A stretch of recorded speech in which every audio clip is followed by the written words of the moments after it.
Nah, pas posisinya. Alright. Oke, teman-teman semuanya, welcome back. Hari ini Kak Rani bakal nge-live lagi. Tapi bahasanya kali ini agak berbeda ya. Ini lebih ke soal parenting, teman-teman semuanya. Jadi pagi ini kita bakal bahas soal mengatasi kecanduan gadget pada anak dan remaja. Oke? Sebentar.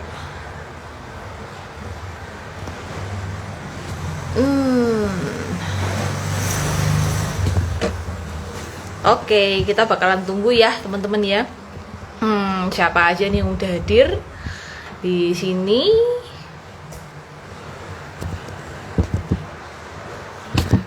Oke.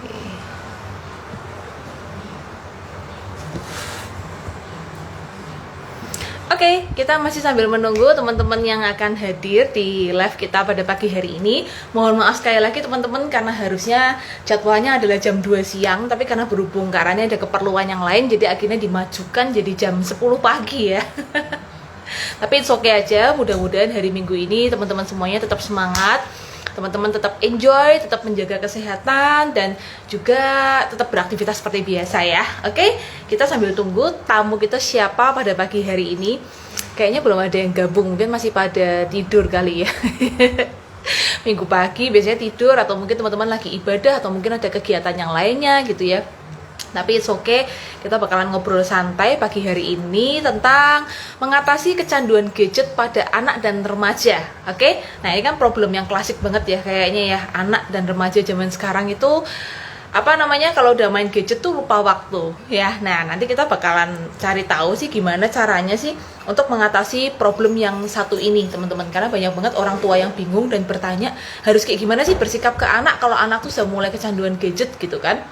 Kemudian prestasi belajar menurun sampai nggak tahu waktu lagi dan lain sebagainya. Nah, nanti kita bakal ngobrol panjang lebar teman-teman, dan jangan lupa untuk ikutin juga, kita akan mengadakan webinar. Itu akan belajar tentang 5 aspek kecerdasan pada anak dan remaja ya. Itu pada tanggal 21, 22, dan 23 bersama saya dan bersama Bunda Sukma yang siang hari ini akan menjadi tamu kita di live kali ini ya teman-teman ya, yang akan menjadi tamu kita. Nanti kita bakal ngobrol banyak, makanya acara kami di tanggal 21, 22, dan 23 sudah Kak Rani posting di Instagramnya Tanya Kak Rani. Jadi teman-teman bisa simak, judulnya adalah Growth Asih Personality. Oke? Growth Asih Personality. Jadi teman-teman bisa simak di sana ya. Oke. Ini kok belum ada yang join nih. Sebentar.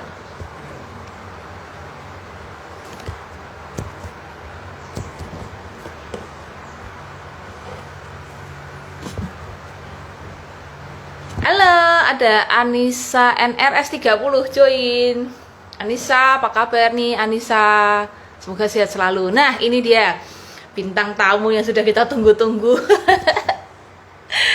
Oke, saya bakal invite ya. Siapakah dia?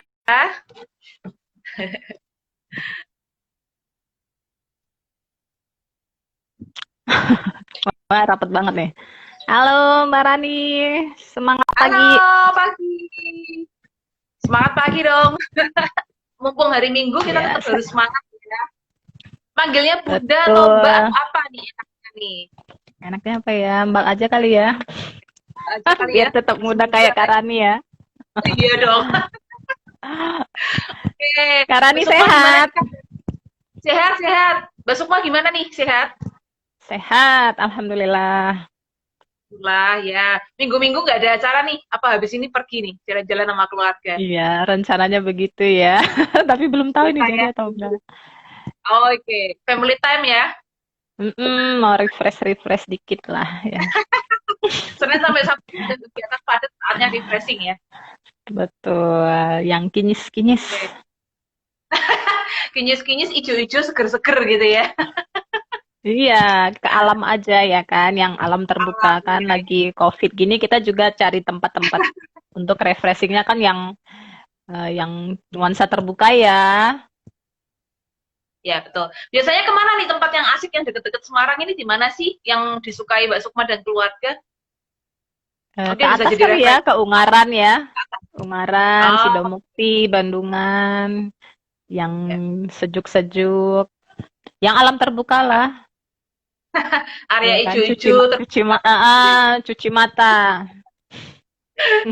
Oke. lihat yang Nah, segar-segar. hari ini kita tuh ngobrolin topik yang cukup hangat dan banyak ditanyakan orang tua di luar sana, Mbak Sukma. Bukan cuma orang Oh tua ya, iya, eh, anak remaja semuanya gitu. Gimana sih kalau udah kecanduan gadget gitu loh? Waduh, pusing itu orang tua. Mungkin Mbak Sukma juga punya pengalaman yang sama gitu terkait mhm, sudah punya 3 anak pun masih muda dan nggak kelihatan ya. Pernah nggak sih punya mhm. pengalaman yang sama gitu terkait gadget gitu, masalah gadget? Oh iya, kalau dulu sebelum rame gadget ya, beberapa tahun yang lalu itu televisi, Mbak. Ya, zamannya Oh, sebelum iya. anak-anak dekat dengan gadget kan TV ya.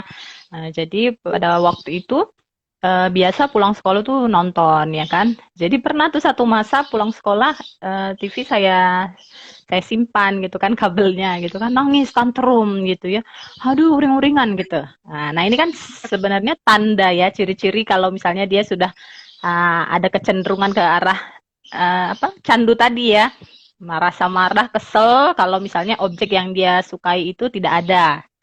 Nah, gitu kan. Akhirnya ketika kita tahu bahwa anak kita punya kecenderungan ke arah sana, gitu kan, kok tantrum nih, nggak ada TV kok, marah gitu ya, sebel gitu kan, nangis. Nah, ya kita tetap harus berteguh hati ya kan Mbak Rani ya, tidak kemudian langsung menyerah ketika kita sudah komitmen nih anak kita kok kecenderungannya ke arah sana, maka kita putuskan untuk ya udah kita terima dia tantrum, kita terima tantrumnya ya kan, tapi tidak kemudian kita menyerah lalu kasih nyalain TV-nya. Jadi memang memang butuh waktu ketika kita sudah mendapati anak kita kecanduan gadget atau kecanduan TV, kita juga butuh waktu untuk membuat dia beradaptasi kembali dengan tidak adanya objek tersebut, gitu kan. Jadi memang Oh, butuh waktu kan.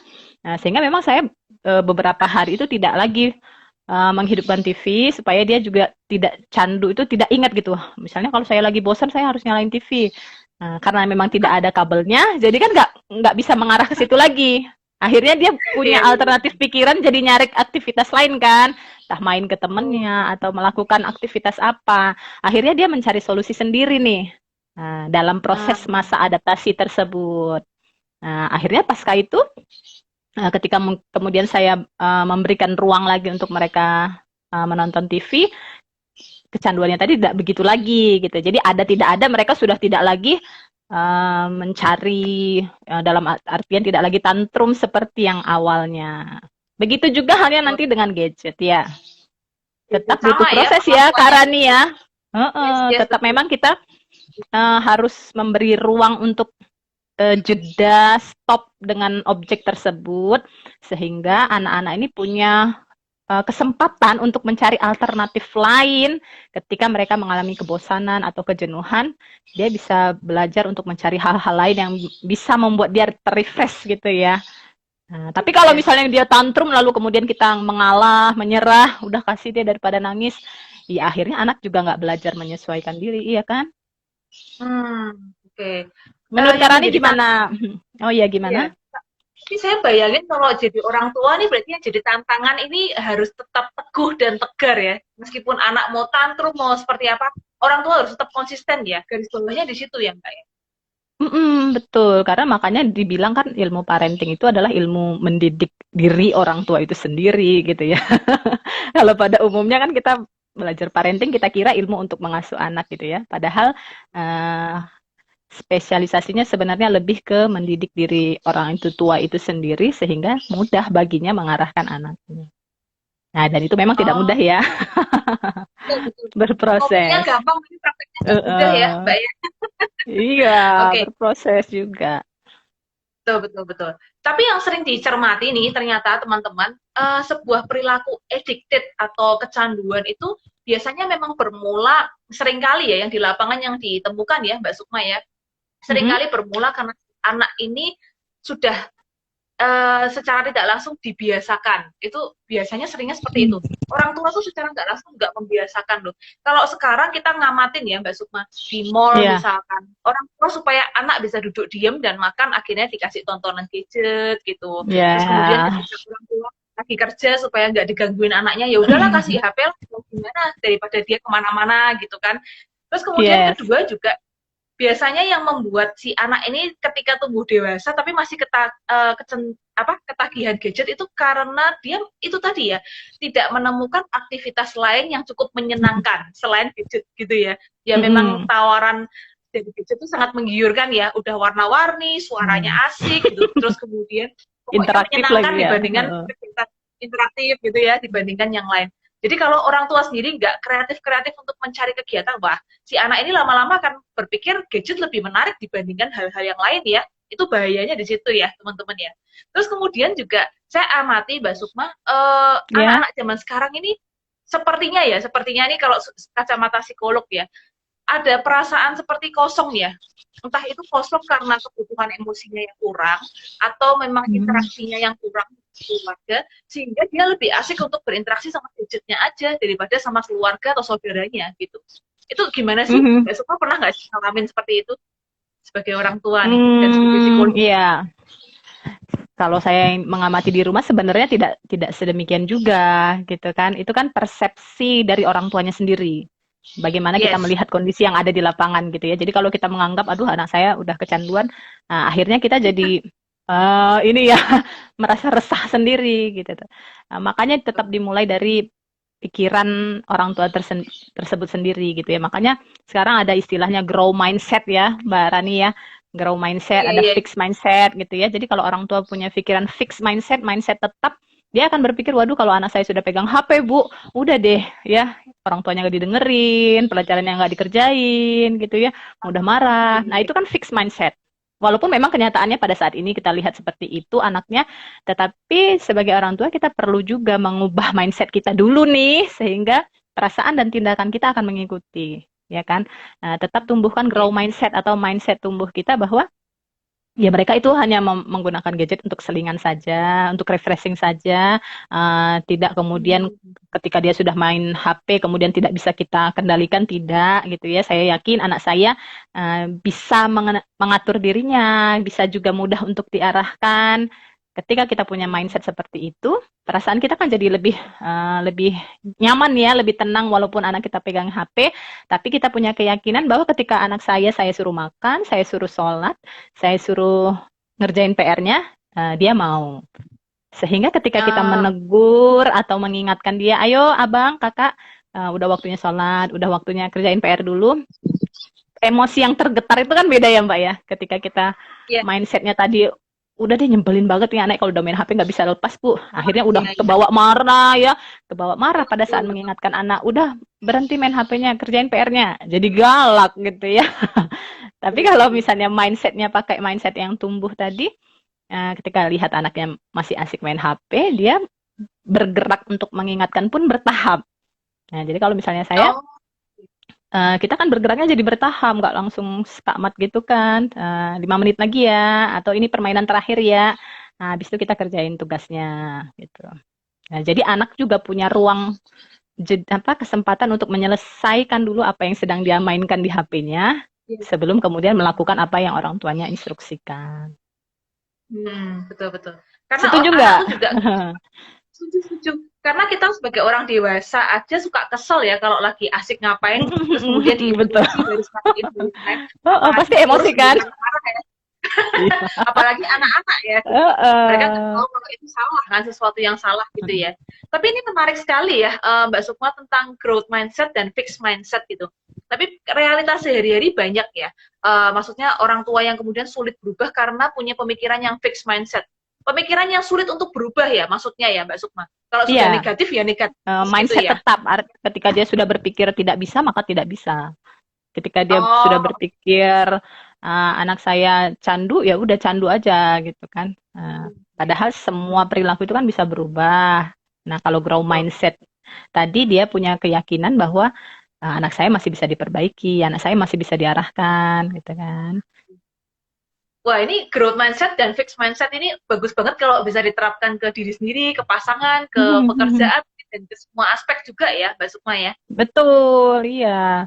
Jadi kan memang katanya kan semua bermula dari pikiran ya, Mbak Rani ya. Semua Betul. berawal dari pikiran kita. Jadi kalau kita mampu mengelola pikiran kita, maka apa yang kita inginkan, apa yang kita harapkan itu lebih mudah untuk kita dapatkan, ya kan? Benar, benar, benar. Makanya ini nanti Ini kaitannya nanti ke kecerdasan intelektual ya, Kak Rani ya. ya, ya, betul, betul, ya. Nah, apa namanya terakhir juga dapat klien nih Mbak Sukma tentang apa orang Heeh. tua juga anaknya udah SMP tapi kalau main gadget itu keterlaluan kadang-kadang 11 jam sehari sampai lupa makan, lupa Hmm, apa dan orang tuanya udah nggak tahu harus gimana. Tapi yang saya lihat iya. satu hal sih Mbak Sukma, orang tua ini ketika misalkan mau marahin anaknya atau ngambil HP-nya itu selalu dengan kemarahan, emosinya tuh langsung meledak gitu. Terus kemudian HP-nya Nah, langsung diambil gitu. Sehingga yes, itu dia.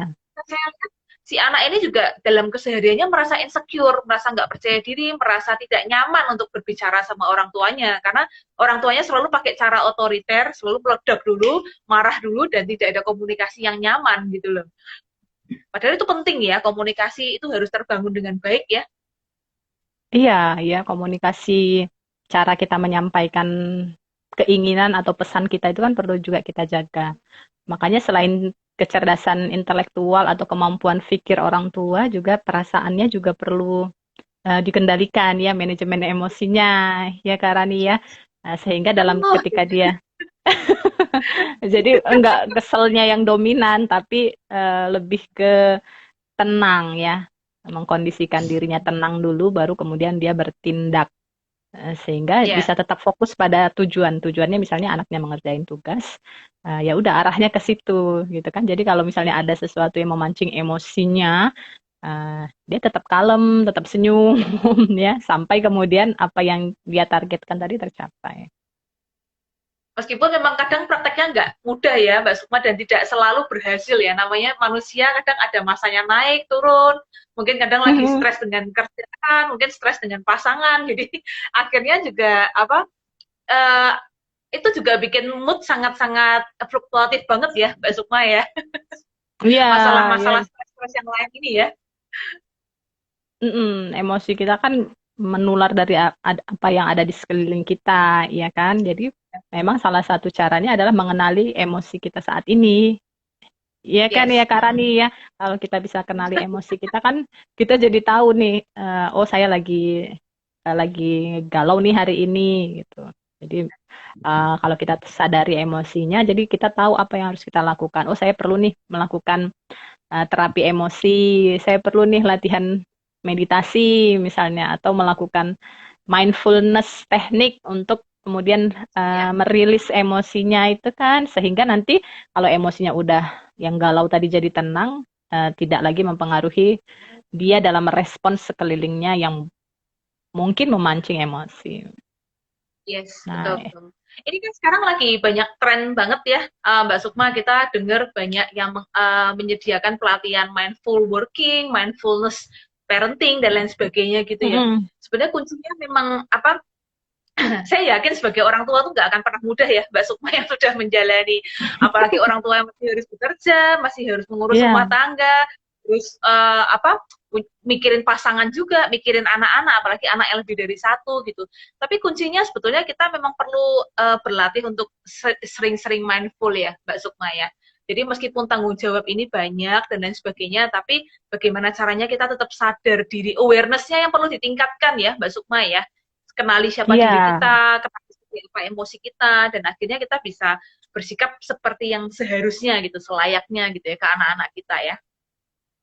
betul. Kalau tadi Mbak Rani singgung tentang mindfulness itu ya, mindfulness itu kan artinya kita sadar penuh ya, awareness ya kan, sadar sadar penuh.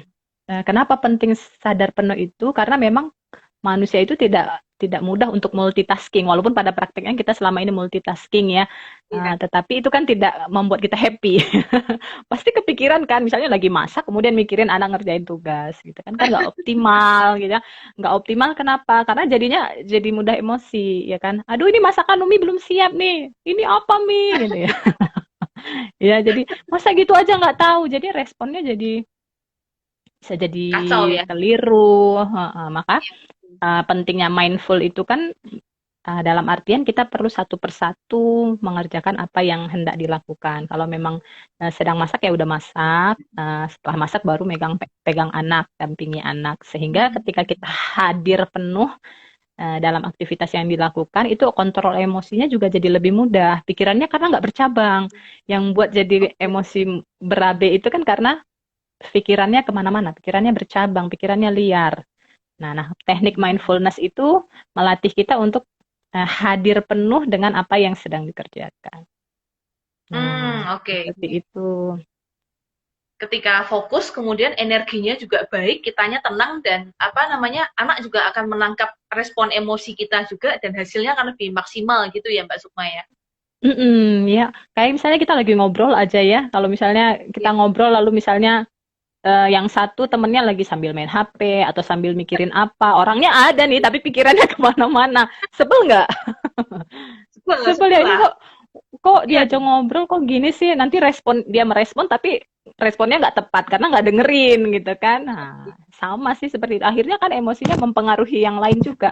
Ih, Umi kok nggak fokus sih gitu ya. Akhirnya udah deh, males deh ngerjainnya. Nah, iya. ya Dan jadi si uminya akhirnya si jadi mempengaruhi emosi keduanya kan. Iya, betul. Si uminya sendiri nggak fokus sama anaknya, pikirannya kemana-mana, si anaknya juga kesel gitu ya, saling satu sama lain ya. Anaknya kesel, nanti dia juga jadi emosi lagi. Loh, kok belum selesai, udah pergi. Lah, padahal tadi yang awal ibunya ya nggak fokus. Ya, itu akhirnya juga yang seringkali jadi pembatas komunikasi orang tua zaman sekarang ya Mbak Sukma ya. Orang tua ada secara fisik untuk anak-anaknya, tapi terkadang pikiran dan hatinya tidak hadir sepenuhnya di situ ya. Seringkali seperti itu ya. Makanya tadi perlu ada prioritas ya, Kak Rani. Prioritas mana yang mau kita kerjakan dulu. Makanya kemarin ada juga bahasan tentang prioritas itu, dalam artian kalau kita selama ini merasa apa sih yang paling buat kita galau, misalnya sebagai orang tua ya. Oh, saya sering galau bukan karena pekerjaan, Bu, tapi karena misalnya anak saya di rumah PR-nya belum tuntas. Nah, berarti anak harus bisa jadi prioritas kita dong, gitu ya. Supaya apa? Supaya galau atau perasaan bersalah tadi jadi terminimalisir. Nah, misalnya kalau pulang kerja, habis rehat, nah berarti prioritasnya ke anak. Mau urusan yang lain yang masih bisa ditunda. Jadi tuntaskan urusan anak. Nah, ketika urusan anak selesai, maka kita jadi lebih happy. Kenapa? Karena apa yang seharusnya kita kerjakan, sudah kita kerjakan. Iya kan? Yang buat galau itu kan ketika apa yang seharusnya kita kerjakan, kita tunda-tunda. Akhirnya kan kepikiran terus ya. Nah, itu kan jadi buat emosinya jadi nggak nyaman. Aduh, saya kok nggak bisa ya melakukan tugas saya. Jadi merasa bersalah. Ya kan, perasaan bersalah itu jadi terus, aduh hari ini saya belum tuntas nih mendampingi, besok belum juga, besok belum juga. Nah, jadinya perasaan bersalahnya jadi terus naik, jadi cemas, jadinya ke anak jadinya tidak stabil. Oh iya. Nah, itu jadi perlu untuk mendahulukan itu tadi ya. Oke, ya. Berarti memprioritaskan apa yang memang perlu diprioritaskan. Susun skala prioritas kembali ya, berarti salah satunya ya Mbak Sukma ya. Iya, supaya nggak ada perasaan bersalah tadi kan. Betul. Terkadang kita malah mendahulukan sesuatu yang tidak urgent, tidak mendesak gitu ya. Kayaknya perlu menyusun kembali ya. Apa yang lari dari masalah gitu ya. Ya, lari dari masalah atau malah terkadang sibuk dengan sesuatu yang sebetulnya tidak terlalu penting ya, Mbak Sukma ya, seringkali seperti itu ya. Sibuk, orang tuanya juga kadang-kadang malah buka-buka gadget, nggak sadar udah 1 jam, udah 3 jam gitu. Padahal seharusnya mungkin prioritasnya ke mendampingi anak belajar dan lain sebagainya ya. Iya. Nah, info untuk teman-teman nih yang udah bergabung di sini, kita akan mengadakan webinar tentang parenting dan ini diadakan secara online, teman-teman. Jadi bisa diikuti siapapun, dimanapun. Nanti di tanggal 21, 22, dan 23, saya dan Mbak Sukma yang akan mengisi. Itu judulnya menarik sekali dan unik, pasti belum ada dimanapun juga. Growth Asih. Growth Asih Personality. Growth Asih Personality. Nah, nanti kita bakal bahas kira-kira temanya akan apa aja sih yang akan teman-teman dapatkan di webinar itu selama 3 hari loh teman-teman. Jadi tanggal 21, 22, dan 23 via WhatsApp group dan via Google Meet juga teman-teman. Teman-teman hanya perlu membayar 75.000 aja, karena ini udah posting. Mbak Sukma juga udah posting di Instagramnya, teman-teman bisa langsung daftar. Ini dalam rangka kita memperingati Hari Ibu Nasional dan kita Iya, memberikan apresiasi untuk semua orang tua, bukan hanya ibu ya, tapi untuk semua orang tua, pemerhati anak, pendidik anak gitu ya di seluruh Indonesia tentang bagaimana sih mengoptimalkan 5 aspek kecerdasan anak. Nah, nanti habis ini kita bakal bahas apa aja sih kecerdasan. Ternyata cerdas tuh nggak melulu cuma masalah intelektual aja ya Mbak Sukma ya, tapi cerdas iya itu luas betul banget. banyak Ya kan? kecerdasan ya. Kalau orang dengar kata cerdas tuh cuman oh pinter nih sekolahnya, ya Pintar, itu masih heeh. bagian ya, itu bagian akademis aja, tapi bagian yang lainnya banyak. Dan nanti kita bakal bahas di sini apa aja sih growth ASIH. ASIH itu terdiri dari 5 huruf ASIEH, apa aja gitu. Nanti kita bakal bahas di sini ya. Tapi teman-teman bisa langsung cek infonya di Instagram kami berdua tentang webinar nanti tanggal 21, berarti besok siang kita akan mulai gitu ya. Menarik banget. 5 tema teman-teman akan dapatkan pembelajarannya, 3 kali sesi webinar hanya 75.000 aja. Jadi itu murah banget teman-teman ya. Langsung aja daftar segera. Oke? Nah, sekarang kita masuk ke tema kita nih. Asih. Itu kan idenya menarik banget ya. Saya waktu pertama kali dengar juga, wow, ini menarik, belum pernah ada, unik dan lucu, tapi keren gitu ya. Kita bakal belajar Iya, 5 kecerdasan gitu. Nah, kita sambil dikit-dikit ya supaya teman-teman makin penasaran ya, Mbak Sukma ya. Mulai dari boleh. A. A Iya. gitu ya, diawali dengan huruf A. Apa sih A itu dan kayak gimana sih gambarannya? Silahkan. Oke, ya. Jadi teman-teman, tadi seperti yang Kak Rani bilang ya, ada 5 aspek kecerdasan yang akan kita bahas dan kemudian kita bahasakan menjadi ASIH gitu ya. Apa sih itu ASIH? Kalau dari bahasa sehari-hari kita pahami ASIH itu kan kasih sayang gitu loh ya. Ya kan, Ya. ASIH orangnya penyayang, orangnya ramah, orangnya menyenangkan, membuat nyaman gitu kan. Nah, kita harapkan juga nantinya kita sebagai parent, kemudian anak-anak kita yang kita didik dengan ASIH, dengan kasih sayang tadi juga menjadi pribadi yang ASIH gitu kan. Nah, kalau kalau kemudian dikaitkan konteksnya dengan kecerdasan tadi ada 5 ya. Yang pertama tadi adversity ya kan, kecerdasan adversity. Ya, apa itu adversity? Ya, Oh, adversity itu daya juang ya, Karania. siap. Ya, Ya. daya juang Ketahanan mental. daya juang seseorang ketika dia menghadapi suatu kesulitan, apakah dia bisa bertahan, ya teguh, tangguh, atau kemudian saat ada kesulitan dia menyerah. Sama kayak misalnya tadi kalau di awal kita bahas tentang anak yang kecanduan gadget, misalnya gimana orang tua bisa nggak menyelesaikan persoalan itu, gitu kan? Maka orang tua juga sebelum melatih anaknya untuk jadi pribadi yang memiliki adversity yang baik, dia juga harus punya, ya kan? Harus tangguh nih menghadapi kalau anaknya bermasalah. Bisa nggak ibunya berjuang untuk membuat anaknya lepas dari masalahnya? Nah, itu kan adversity. Nah, bagaimana caranya supaya adversity ini terasah ya dalam diri anak? Nah, maka peran orang tua menjadi penting, ya kan? Karena tadi yang pertama orang tuanya udah adversity dulu belum sih gitu ya. Nah, ya Ya. kan? Sehingga kemudian bisa melatih anaknya juga untuk punya daya juang yang tinggi. Gimana caranya kita melakukan sesuatu itu sampai tuntas? Nah, itu kan salah satu cirinya ya. Oke. Jadi ketika ada punya tujuan, punya target, kita selesaikan atau kita capai target tersebut sampai selesai. Misalnya kalau kita sebagai orang tua ingin anaknya targetnya mengerjakan tugasnya hari ini. Nah, gitu ya. Maka apapun tantangannya, anak tantrum kah, atau anaknya menunda kah, atau anaknya belum mau mengerjakan, maka kita tetap fokus sampai kemudian mengarahkan dia mengerjakan tugasnya. Nah, itu kan adversity.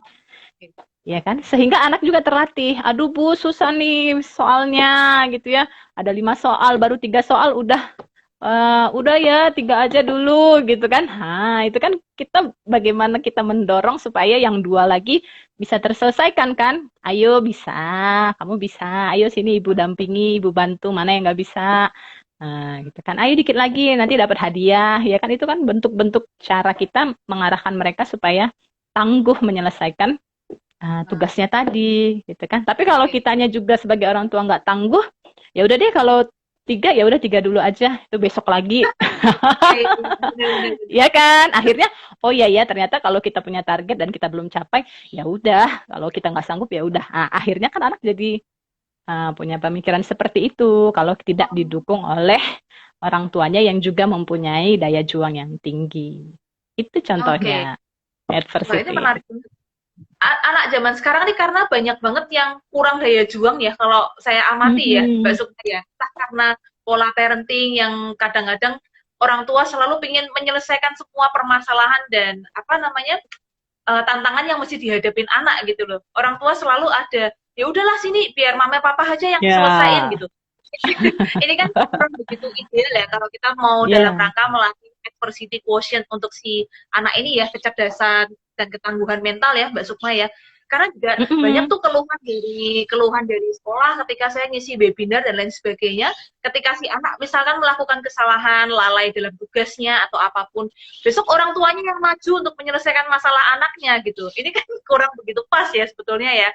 Terus kemudian Iya. juga ketika si pihak sekolah mengajak si anak misalkan untuk program live in atau program yang lainnya di mana anak perlu untuk lepas sejenak dari orang tuanya yang malah ketakutan Mbak Sukma. Tasnya Iya, iya, iya. disiapin, dibawain, dianterin sampai ke tempat. Aduh ya ampun, ini kan bikin anak jadi ya akhirnya jadi nggak mandiri gitu ya. Ketergantungan Jadi ya. merasa Heeh. ketergantungan. Jadi selalu ada orang tua dan anak akhirnya takut ketika harus menerima tantangan atau challenge yang baru. Padahal Ya. ini kan penting banget ya, menerima tantangan, suatu perubahan, keluar dari zona nyaman. Nah, itu salah satu tips dan trik untuk yang pertama, adversity quotient, kecerdasan adversity ya, Mbak Sukma ya. Iya, betul. Iya, Oke, menarik ya. lanjut. Heeh. Menarik, menarik. Nanti di webinar kita akan bahas lebih lebih dalam dan lebih detail lagi ya, Mbak Sukma pastinya ya. Secara spesifiknya kita akan dalami pada saat webinarnya nanti besok ya, mulai besok Ya, sampai dengan Rabu ya, 3 hari kita akan mengupas 5 aspek tadi, termasuk yang betul. adversity tadi ya. Yes. Kemudian yang kedua ya, yang kedua apa ya? S itu kan bukan es tuntung ya teman-teman ya, tapi S itu kalau sebetulnya di apa namanya aspek kecerdasan itu masuknya spiritual, tapi sosial juga salah satu kecerdasan yang cukup penting ya Ya, teman-teman ya. Jadi mm-mm. kita akan bahas dua sekaligus di huruf S-nya yaitu sosial dan spiritual. Nah, kayak gimana sih cerdas secara sosial dan spiritual? Silahkan, Mbak. Iya, jadi kecerdasan ada juga namanya kecerdasan spiritual, yaitu Pak Danah Johar ya, Mbak Rania yang mempopulerkannya ya. Jadi ada kecerdasan intelektual, ada kecerdasan emosional, ada juga kecerdasan spiritual gitu. Yang mana ini arahnya ketika kita misalnya sudah berusaha, sudah berikhtiar ya kan, sudah melakukan totalitas apa yang kita harus lakukan, tetapi kemudian pada akhirnya hasil yang didapat tidak sesuai yang diinginkan. Iya kan? Iya. Nah, di situ kadang-kadang kalau tidak diimbangi dengan kecerdasan spiritual, kita kemudian merasa down ya, merasa putus Oh, asa. Kok saya sudah berupaya maksimal, kok nilainya segini ya, Mam? Kok saya dapat nilainya misalnya harusnya saya 100 ya, saya kan sudah belajar total nih. Kok nilainya 9 ya? Dapat nilai 9 ada yang stres loh. iya, Ya, benar. ada gitu loh. Aduh ya Banyak. ampun gitu kan. Ada juga yang stres gitu kan.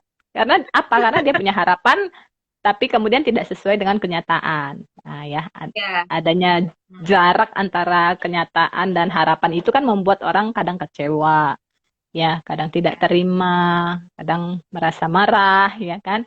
Nah, ini penting diimbangi adanya kecerdasan spiritual, bahwa kita tidak selalu loh bisa uh, meraih apa yang kita inginkan. Pasti ada, kalaupun pada saat itu dalam prosesnya kita tidak mendapatkan apa yang kita inginkan, harus punya keyakinan bahwa pasti ada pembelajaran di dalamnya. Nah, itu juga harga yang uh, mahal, dalam artian itu juga sesuatu yang bermanfaat gitu loh. Kalau saat ini belum tercapai, tapi kita juga dapat pembelajaran dari proses yang belum capai ini. Nah, itu Oke. pemaknaan hidup kan ya, Karani ya, pemaknaan hidup Ya, itu, ya. nah itu masuknya ke spiritual tadi. Nah, Dan sehingga juga tidak melatih anak untuk bisa sedikit apa lebih let go gitu nggak sih Mbak Sukma? Untuk oke iya, kita let sudah go. mengusahakan yang terbaik, tapi hasil akhir kita perlu juga untuk lebih berpasrah gitu ya pada yang di atas gitu Iya, kan. Oke. Betul, Karani, gitu ya. Heeh. Jadi karena kan Itu memang yang dilihat, ya. makanya orang tua juga perlu imbangi dengan dia mengapresiasi bukan semata hasil yang didapat, tetapi Ya. proses. Betul. Wah, kamu pinter, nilaimu bagus. Enggak gitu, ya itu benar. Tetapi kadangkala kalau hasilnya tidak seimbang, kita jadi bingung ya mau merespon apa ya ke anak gitu. Kalau hasilnya Iya, enggak iya, betul. memuaskan ya kan, maka Nah, biasakan kita mengapresiasi prosesnya. Oh, mama tetap bangga sama kamu karena kamu sudah bekerja keras, kamu sudah belajar, mama lihat perjuangan kamu. Kalaupun hasilnya ternyata tidak sesuai harapan kamu, it's okay gitu. Kamu bisa belajar dari itu. ya, Kamu ya, tetap ya. keren di mata mama karena mama melihat prosesnya kamu sudah berjuang. Jadi anak pun kemudian akan berpikir, oh iya ya yang dilihat prosesnya. Kalau hasil itu kan sudah di luar kendali ya, di luar Iya, iya. kendalinya kita, ya kan Karani ya. Nah, tetapi yang dalam kendali kita adalah prosesnya itu kan. Nah, maka yang kita apresiasi adalah proses yang sudah dia berikan. Oke. Wah, ini mantep banget nih. Kayaknya enak ya kalau dipuji, tapi lebih ke prosesnya ya.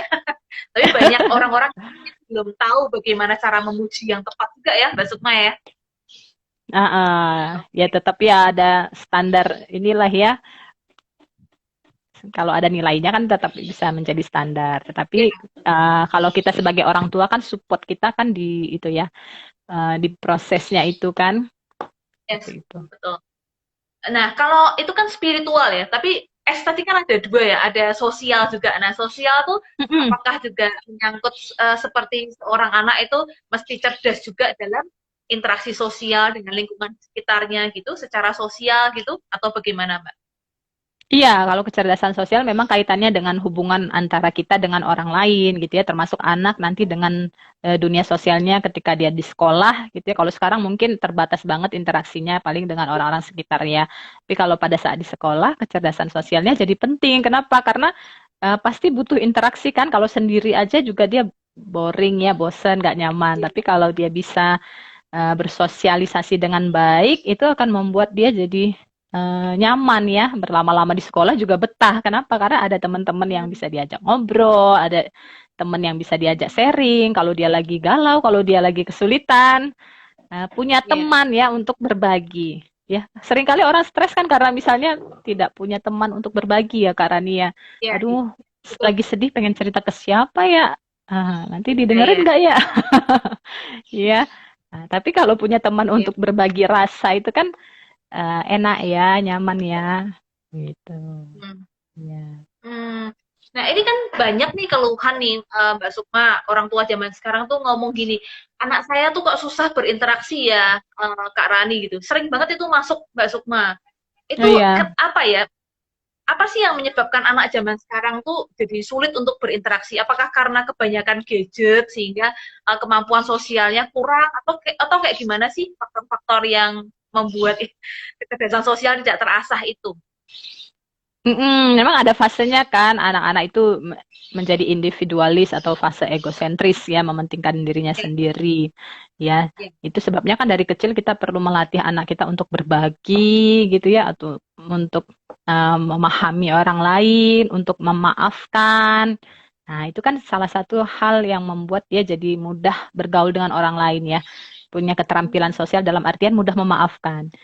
Ya kan, jadi kalau oke. misalnya teman kita tanpa sengaja atau secara sengaja bahkan melakukan kesalahan ke kita, misalnya membuli kita ya atau membuli anak kita, nah kontrolnya kan juga di orang tua misalnya ya. Kayak misalnya anak pulang sekolah, kemudian dia melaporkan kalau tadi dia dinakali sama temennya. Ya kan, cara kemudian akhirnya anak ini memaknai hubungan sosialnya kan tergantung dari respon orang tua juga. Waduh, gak usah teman Iya, lagi deh sama dia. Kamu gak usah nah, bermain ya. lagi sama dia deh. Nah, ya akhirnya anak jadi nggak belajar harus gimana nanti kalau misalnya ketemu lagi padahal kan dia nggak bisa lepas dari temennya itu ya namanya satu sekolah misalnya kan pasti ya kadang-kadang sering ngusilin anak kita kan berarti temennya juga sebenarnya ya kan jadi kalau kita kemudian responnya udah nggak usah berteman lagi anak jadi dilema ya satu sisi pengen main tapi satu sisi kok nanti kalau misalnya saya dinakalin lagi yang lapor ke bunda nanti responnya begitu lagi saya nanti yang dimarahin. Oh, oke, Akhirnya iya, jadi iya, nggak iya. mau cerita, misalnya kan gitu ya. Nah, kan. maka kontrol respon kita juga akan mempengaruhi keterampilan sosial anak, gitu kan. Nah, Hmm. maka yang perlu kita ajarkan adalah belajar memaafkan. Termasuk juga orang tuanya, kadang-kadang orang tuanya yang baper duluan dibanding anaknya. Iya, iya, Itu yang anaknya repot. udah baikan, orang tuanya masih bandel ya. Masih, aduh, gimana Bu Guru ini? Ya, ya, Betul betul lagi-lagi betul. ya parenting ya, mendidik diri orang itu tua itu sendiri lagi. Aduh, banyak banget ya kayaknya PR-nya, tapi teman-teman gak usah takut untuk jadi orang Mm-mm. tua ya, karena kita bisa terus belajar dan berkembang. Mas. Jangan takut, jangan takut. Iya, tetap berproses ya. Selalu ada pembelajaran ya kan, nggak ada yang sempurna juga kan ya. It's okay ya kan. Jadi terkadang It's orang tua okay. masih belum tahu atau uh, kadang melakukan Mm-mm. kesalahan, kekeliruan gitu. Itu suatu hal yang wajar ya. Kita nggak perlu terlalu Wajar. harus saya salah nih, oh, menghukum diri sendiri. Waduh, saya marah nih. Aduh, saya gini gitu. Jadi kadang malah jadi akhirnya terbeban ya karena terlalu ketakutan Mm. melakukan kesalahan ya Mbak Sukma ya. Sering banyak yang Iya. seperti itu juga. Itu juga nggak bagus ya. Nggak apa-apa melakukan kesalahan, tapi kemudian kita belajar dari kesalahan itu dan berusaha tidak mengulanginya, ya kan? Tapi kalau kemudian ketika kita melakukan kesalahan, jadi nggak ngapa-ngapai karena takut melakukan kesalahan juga salah. Iya, Jadi betul jatuhnya betul. nanti abai ya, abai, mengabaikan anak malahan, Oke. gitu ya. Ya. Lebih bagus melakukan kesalahan lalu kemudian memaknai kembali kesalahan itu, memperbaikinya, minta maaf ke anak dan memaafkan diri sendiri ketimbang kita tidak melakukan apapun. Iya, betul Ya. betul. Karena yang sering kali dilupakan tuh memaafkan diri sendiri ya, Mbak Sukma. Tidak mudah sih memang ya. Nah,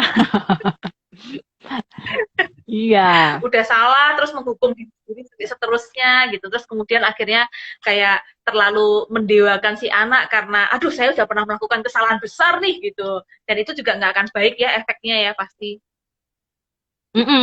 Memaafkan diri sendiri. Ya, dan juga Oke. memaafkan anak. Nanti masuknya ke yang emosional ya. Profesional ya. Oke. Nah, teman-teman sekali lagi saya ingatkan nih yang baru bergabung, kita akan ada webinar parenting online berjudul Growth Asih Personality untuk menjadikan seorang anak itu memiliki personality yang penuh welas asih, penuh cinta kasih gitu ya. Di tanggal 21, 22 dan 23. Itu via WhatsApp group dan via Google Meet. 3 hari loh teman-teman, dan untuk membahas 5 tema yang sangat luar biasa banget. Jadi mengasah 5 aspek kecerdasan anak untuk menjadi personality yang penuh welas asih tadi itu. Nah, Iya. teman-teman bisa langsung mendaftar. Kak Rani dan Mbak Sukma juga udah posting di Instagram kami masing-masing flyernya. Teman-teman bisa langsung daftar. Cuma 75.000 aja untuk mendapatkan 3 sesi sekaligus dan dengan 5 tema yang luar biasa untuk mengoptimalkan 5 kecerdasan pada anak dan remaja. Oke, sekarang kita lanjut. Tadi udah A sama S ya. Sekarang kita ke yang I. Nah, I itu apa tuh? Indah atau apa nih? Iya, jadi yang A tadi adversity, kecerdasan Ya, adversity, yang S kecerdasan spiritual dan sosial, kemudian yang I adalah kecerdasan intelektual gitu ya.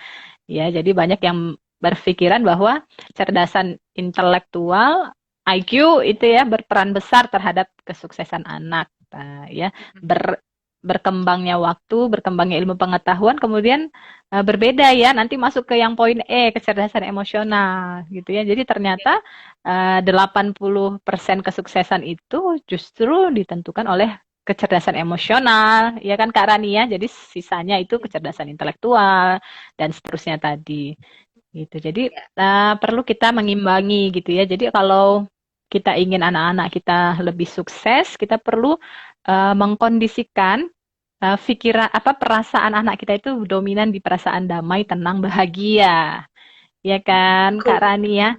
Ya. Bahkan Menteri Pendidikan kita saat ini, Bapak Nadiem Makarim, mensosialisasikan bahwa kesejahteraan psikologis, ya beliau bilang itu adalah kunci kesuksesan pembelajaran. Ya, jadi kalau anaknya mau mudah menangkap pelajaran, mudah belajar, tambah pinternya, dia harus dibuat bahagia, harus dibuat happy, Waduh. belajarnya dengan senang hati.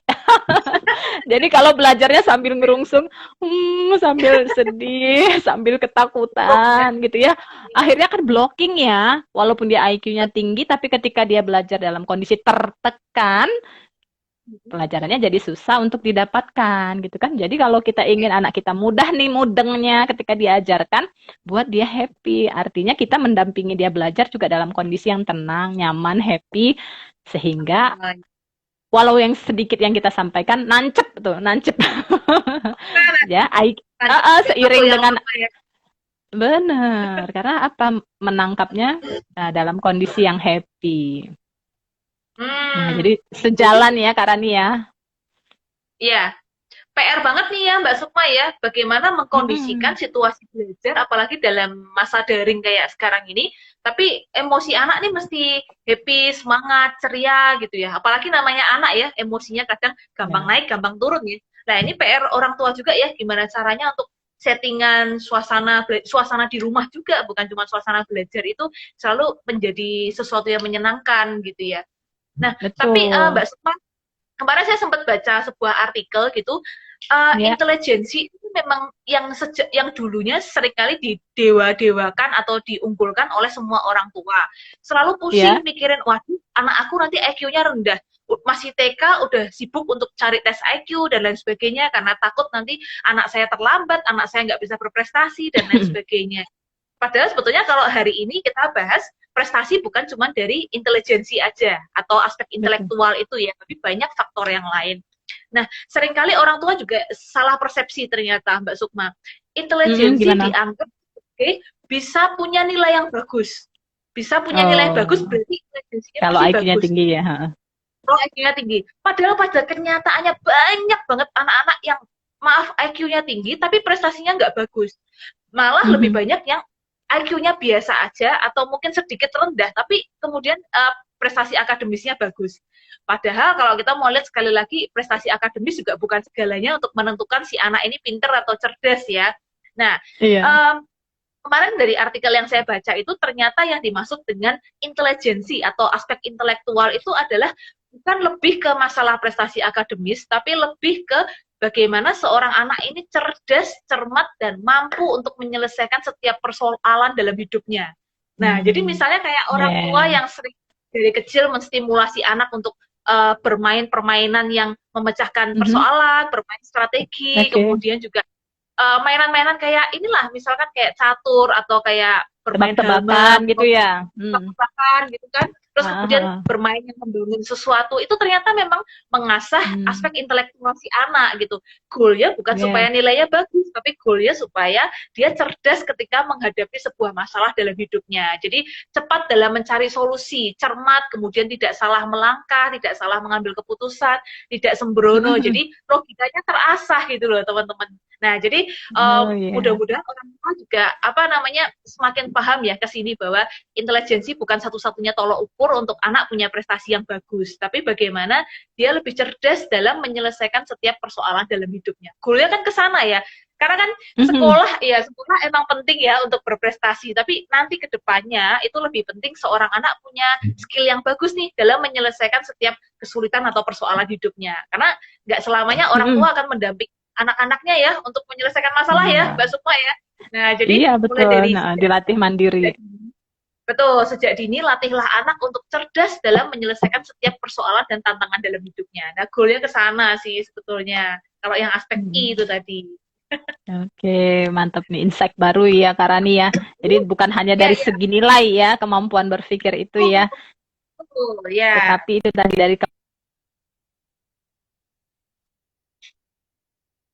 Dan ini menarik juga tadi yang disampaikan oleh Mbak Sukma ya. Jadi teman-teman, ya, jadi ternyata memang benar 85% saat ini orang-orang di dunia kejeda ya dan ini perusahaan ya. besar di dunia, kejeda sedikit nih.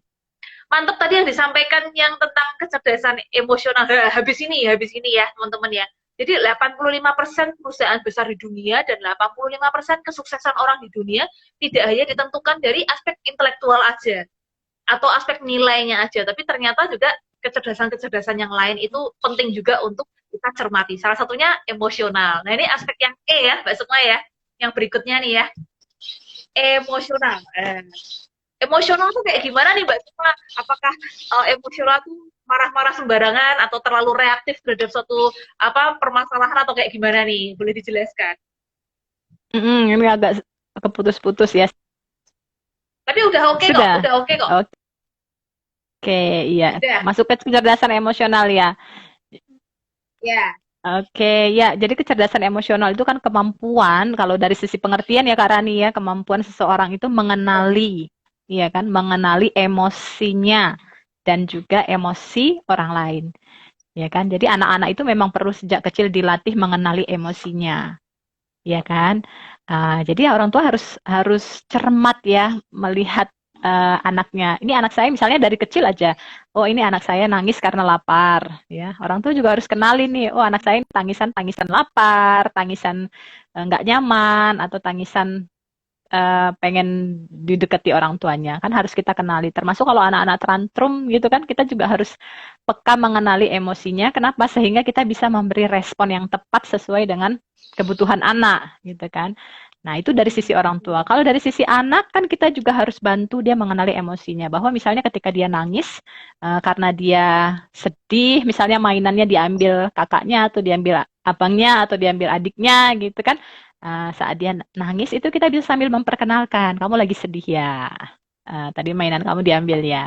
Nah, sehingga jadi anak tahu kan, oh saya hanya sedang sedih ya, bukan karena lagi gimana ada masalah besar banget, enggak. Cuman saya lagi sedih aja karena mainan saya tadi diambil. Oke, lalu harus harus bagaimana kalau kita sedang sedih? Nah, misalnya kita bantu dengan pelukan gitu kan, kita akhirnya memberikan efek tenang kan kepada anak kita pada saat dia sedang merasa sedih gitu kan. Oh, sehingga dia tahu kalau dia sedih, dia butuh pelukan ibunya. Dia butuh Hmm. didekati ibunya gitu kan. Nah, itu kan sebenarnya cara Oke. juga untuk kita memperkenalkan emosi, memperkenalkan anak akan emosinya sendiri. Nah, itu Iya, dari iya. dari kecil kita latih. Sehingga memang kita harus tahu nih emosi juga harus bisa belajar mengenali emosi anak kita. Sehingga tidak reaktif ya karena nih ya. Kemudian kalau anak nangis malah dimarahin. Iya, iya, iya. Akhirnya jadi anak Mungkin bingung seperti kan. itu. Aduh aku nggak boleh nangis ya kalau lagi sedih gitu. Soalnya kalau Iya, iya, iya, kalau betul. saya nangis saya dimarahin. Aduh ya ampun. Ya. Akhirnya jadi tidak mengenali emosinya sendiri bahkan jadi takut nangis gitu kan. Aduh padahal pengen nangis ya. Sebenarnya kan nangis itu kan terapi ya buat kita jadi longgar ya kalau nangis itu ya. Ini mau nangis dilarang karena takut dimarahi akhirnya kan anak jadi bingung mengekspresikan emosinya. Nah, itu kan akhirnya kan jadi panjang ke belakang ya masalahnya karena banyak memang kan kalau kita ketemu dengan klien-klien ya Kak Rani ya. Aduh Bu, ini permasalahan sudah saya pendam dari lama. Kenapa? Karena saya tidak berani show up, tidak berani bercerita, tidak ingin kesedihan saya dilihat orang lain, tidak ingin, udah deh biar saya aja deh yang menanggung derita ini, adik-adik saya tidak usah. Nah, akhirnya dia Iya. tidak bisa mengekspresikan emosi sedihnya, emosi marahnya, akhirnya menyiksa diri sendiri kan Kak Rani ya. Nah, Betul. nah itu jadi kita perlu membantu anak kita juga untuk mengekspresikan emosinya sehingga plong ya. Kalau mau nangis ya nangis aja gitu. Sini dipelukan Umi Ya. nangisnya gitu loh.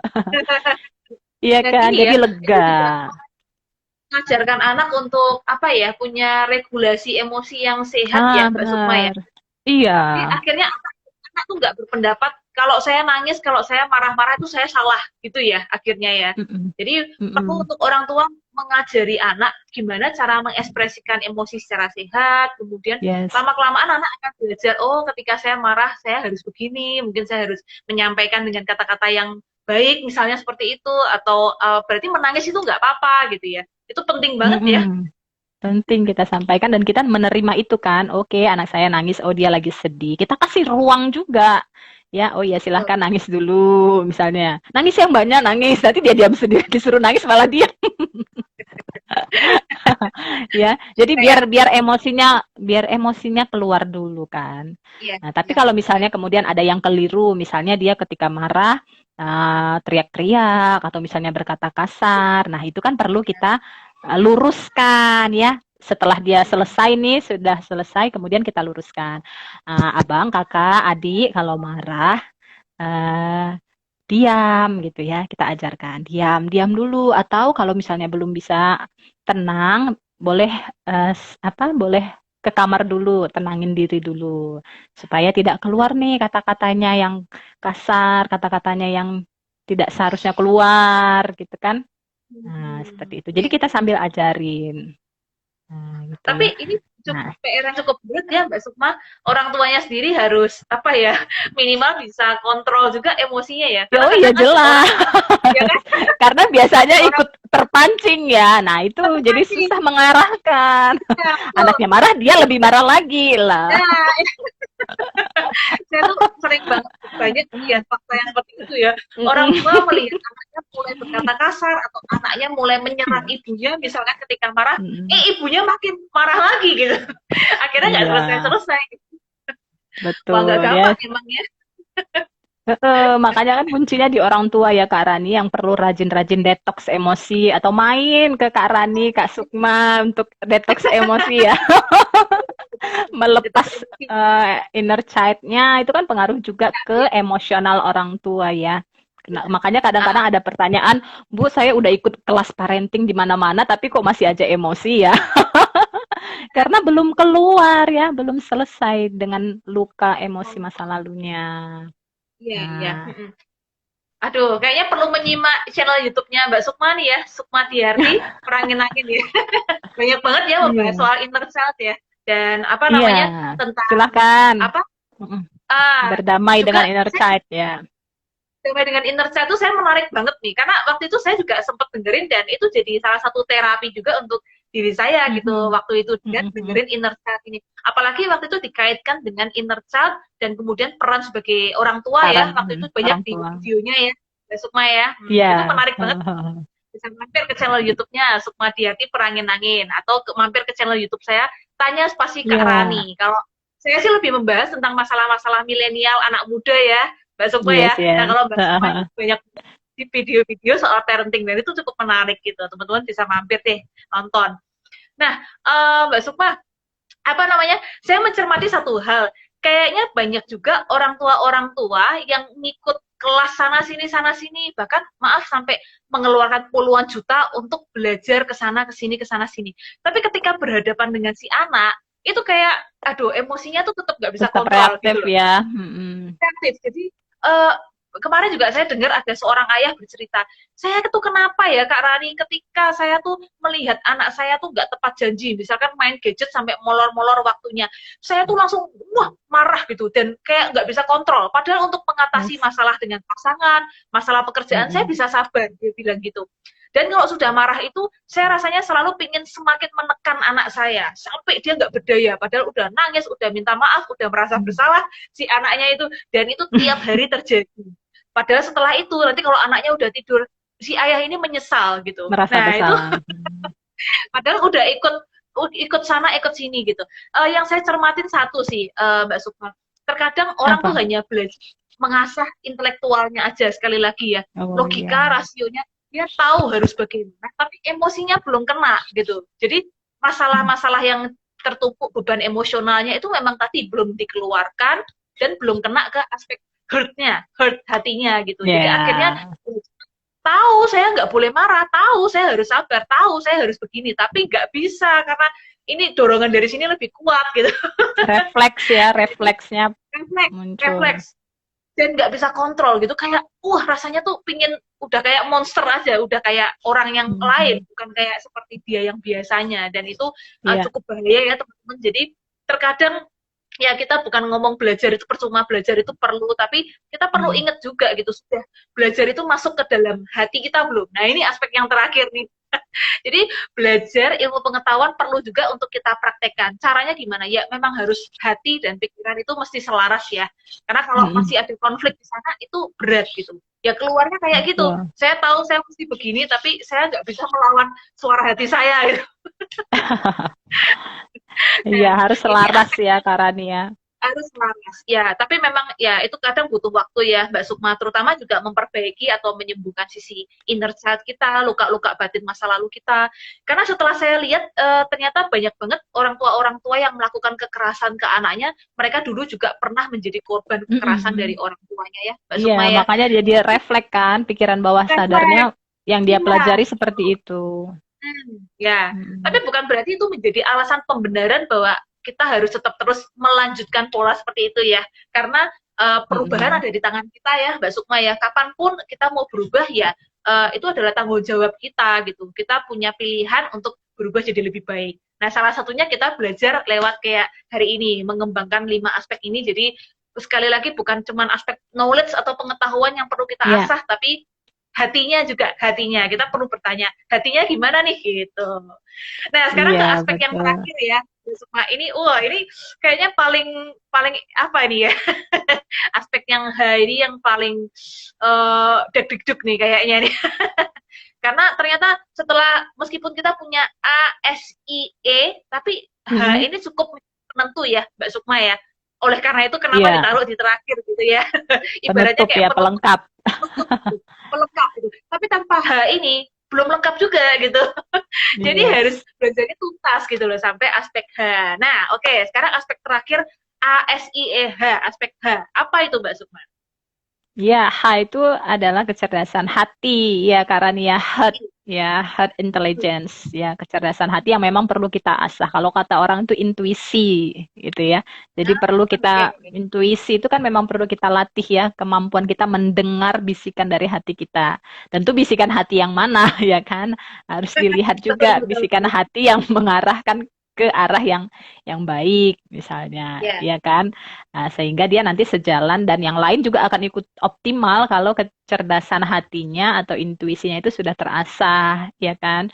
Nah, maka memilah-milih tindakan kita itu kan jadi penting supaya hatinya juga terjaga, ya kan? Kalau kita terbiasa melakukan kesalahan, maka hati kita udah jadi kayak mati gitu ya, udah nggak peka lagi, oh saya Benar. salah ya, gitu ya. Tapi kalau misalnya kayak kasus Bapak tadi masih wajar, masih apa? Masih ada positifnya. Kenapa? Karena dia masih menyadari bahwa dia salah dan dia menyesali. Artinya hatinya masih hidup ya Karania. Tapi yang fatal itu kan kalau kita udah sadar salah, lalu nggak ngaku, lalu atau kemudian menyalahkan lagi. Nah, itu repot. Jadi susah belajar. Tapi kalau kita melakukan kesalahan, kemudian kita menyadari kita salah dan kita ingin memperbaikinya, nah itu kan akhirnya dia mau sampai berkali-kali belajar itu kan karena ingin terjadi perubahan pada dirinya dan itu sesuatu yang Iya, betul. bagus, ya kan? Artinya masih hatinya masih berfungsi dengan baik. Nah, tinggal nanti Mm-mm. kemudian kan didukung ya oleh terapi-terapi untuk membebaskan dia dari perasaan di masa lalunya itu. Kalau tadi sepintas Kak Rani menyebutkan saya itu marah besar kalau anak saya tidak menepati janji. Nah, dari situ kita sudah Ya, ketemu sebenarnya polanya ya Kak Rani ya. Oh, kalau ya, anak ya, saya tidak menepati janji, emosi saya bangkit. Berarti bisa jadi di ya. masa lalu orang tuanya ketika dia melanggar janji marah besar gitu kan. Sehingga Yes. emosi kemarahannya itu ketika itu terulang terpanggil lagi ya Kak Rani ya, emosi masa Mm. lalunya itu. Nah, itu yang Ya, perlu ya. dia berdamai dengan masa lalunya itu. Yes. Nah, Ya, ya. begitu ya. Cerdasan hati seperti itu tadi ya. Oke, menarik ini. Hati atau heart ya, sama-sama dimulai dengan huruf H ya. Ya, Nah, saya juga cermati gini ya, Mbak Sukma, apa namanya? Setiap kan ada yang quote yang mengatakan setiap kejadian itu sebetulnya sifatnya netral. Terkadang kita yang memberikan label ya, ini baik, ini buruk, ini menjengkelkan, ini apa dan lain sebagainya. Nah, tapi di sini apa ya hal menarik itu ternyata ketika kenapa kita masih bisa marah dan meledak terhadap suatu hal itu karena sebetulnya hal tersebut masih memicu diri kita ya Mbak Sukma ya masih betul. Ya, mengingatkan kita tuh ada sesuatu loh dalam dirimu yang perlu untuk coba dibuka, dikupas dan diselesaikan lagi gitu. Karena sebetulnya kalau semuanya udah clear, udah selesai, ya kita nggak akan apa ya damai ya. meledak gitu, berdamai gitu, akan meresponnya dengan cara yang lebih baik ya, Mbak Sukma ya. Iya, betul banget Kak Rani. Makanya beberapa klien itu kan sampai kemudian ketika dia mau menikah, dia kasih syarat gitu ya. Kamu jangan sampai seperti papa saya, kenapa papanya gitu kan. Iya, iya, Pokoknya dia iya, dia betul, betul, lebih berhati-hati ketika memilih betul. pasangan karena tidak ingin mendapatkan pasangan yang seperti papanya, karena papanya punya salah Betul. yang menurut dia dia tidak ingin Fatal. punya sosok yang Ya, seperti itu. Dan ya, kemudian ya, dalam proses pernikahan kan namanya manusia pasti pernah melakukan kesalahan ya. Jadi ketika ya. pasangannya melakukan kesalahan yang sama dengan yang papanya lakukan, wah besar emosinya. Padahal baru kali itu nih pasangannya melakukan kesalahan baru satu kali itu. Tapi Iya, emosinya iya. langsung buar gitu ya, ibarat Betul, gunung betul, betul. meledak gitu. Hmm, Meledak iya, dan iya. dia sakit hati banget, kesel banget, sedih banget. Nah, jadi kalau kita kenali, ketika saya tanya, apakah papa pernah melakukan ke situ? Yes, pernah bu. Nah, itu yang buat kamu menjadi begitu marahnya. Oh gitu ya. Ya, Karena ya, luka yang udah ibaratnya kan luka yang benar-benar ya, ditutup gitu ya sampai ya. milih-milih pasangan, jangan sampai ketemu yang seperti itu. Dan kemudian kebuka juga gitu kan. Nah, makanya Tuhan itu sengaja ya bukan sengaja juga ya. Tuhan itu memang kadang mempertemukan kita dengan satu permasalahan Iya, supaya kita tahu bahwa ada sesuatu yang belum selesai di belakang dan yes, itu perlu kita selesaikan. Nah, ya, akhirnya kan ya. dengan adanya masalah ini kan akhirnya dia datang ke konsel ke psikolog, kemudian akhirnya bisa mengenali mengapa dia jadi semarah itu dan akhirnya kita membantu mereka untuk kemudian berdamai dengan semua luka-luka yang sebelumnya dan akhirnya jadi lebih bisa menerima permasalahan yang saat ini dan Buffering. Ya, uh-uh. oke. Nah, ini jadi apa namanya catatan PR juga ya. Kayaknya pasangan-pasangan yang akan menuju ke pernikahan mungkin perlu melakukan link pranikah ya. Iya, Bukan ke iya, Kak iya. Rani atau ke Mbak Sukma. Tapi mungkin Kak Rani sendiri juga nanti akan membutuhkan ya persiapan pernikahan. Iya, Maksudnya tentu, iya. cek-cek lah ya. Siapa tahu masih ada Heeh. PR yang harus kita benahi dalam diri kita. Semua punya PR ya, kita semua punya PR-nya Semua punya PR. masing-masing ya kan. Yang penting kita mau belajar mengenali Ya, itu kan. bukan berarti kita sudah lebih baik karena sudah menjalani, belum tentu juga ya Mbak Sukma ya. Kadang Belum sepanjang dong, perjalanan, sepanjang sepanjang perjalanan perjalanan. itu kan, iya kadang juga kita menemukan wah tuh ternyata kayaknya saya udah beres waktu itu, ternyata ada lagi PR yang berikutnya karena manusia hidup Hmm, selalu ya akan ada ada PR, tantangannya. pembelajaran yang mesti pembelajaran yang mesti kita apa ya mesti kita lalui ya. Jadi jangan berharap masalah selesai sampai di sini, nggak mungkin gitu. Hidup pasti akan tetap ketemu Mm-mm. masalah terus ya. Ya. Oke. Ya, karena kan terus naik tingkat ya. Kayak ujian di Ya, sekolah kan kalau udah SD kelas 1 pasti diuji dulu kalau mau ya. naik kelas 2. Nah, gitu juga kita dalam hidup kan. Punya anak satu tantangannya A, punya anak dua tantangannya B, naik lagi, naik lagi. Nggak ada habisnya Betul ya banget. kan. Berarti kan perlu Ya, memaknai tadi ya. Asihnya tadi perlu diasah terus. ya, ya. Nah, sebetulnya Iya, mengembangkan ASI ini bukan hanya untuk sebagai orang tua ke anak ya, tapi untuk kita-kita yang sudah kita. dewasa, kita juga perlu tetap belajar lebih baik tentang kepribadian ASI ini juga ya, Mbak Sukma. Jadi, webinar kita bukan hanya berlaku untuk orang tua yang sudah punya anak, tapi siapapun juga bisa mengikuti ya, Mbak Sukma ya. Betul, iya karena banyak aspek yang akan kita bahas, bisa jadi pengingat untuk diri kita sendiri, juga untuk membantu kita dalam bersosial dengan anak, pasangan, maupun rekan kerja kalau kita di pekerjaan ya, bisa banget. Mm-mm. Oke, Mbak Sukma, ini sekali lagi nih, terima kasih buat teman-teman yang udah join dan gabung. Seru banget ya, Iya, obrolan kita asik banget ya. Ini ya. Itu saya sendiri juga jadi belajar banyak gitu ya tentang ASI gitu. Karena kadang ngomong itu gampang ya, tapi pada prakteknya tuh belum tentu semudah ketika kita ngomong ya, Mbak ya, Sukma ya. Ya, oleh karena itu perlu kesadaran yang benar-benar, niat yang benar-benar, terutama 5 aspek ini juga perlu untuk berjalan dengan seimbang ya, Mbak Sukma. Bukan cuma sosial mm-mm. aja yang bagus, bukan intelektual yang bagus, tapi semuanya mesti berjalan seiring. Karena kalau cuman unggul di salah satu aja tapi yang lainnya ngedrop gitu ya itu nggak akan seimbang juga ya Mbak Sukma ya. Betul, ya harus saling mengisi satu sama lain, ya kan?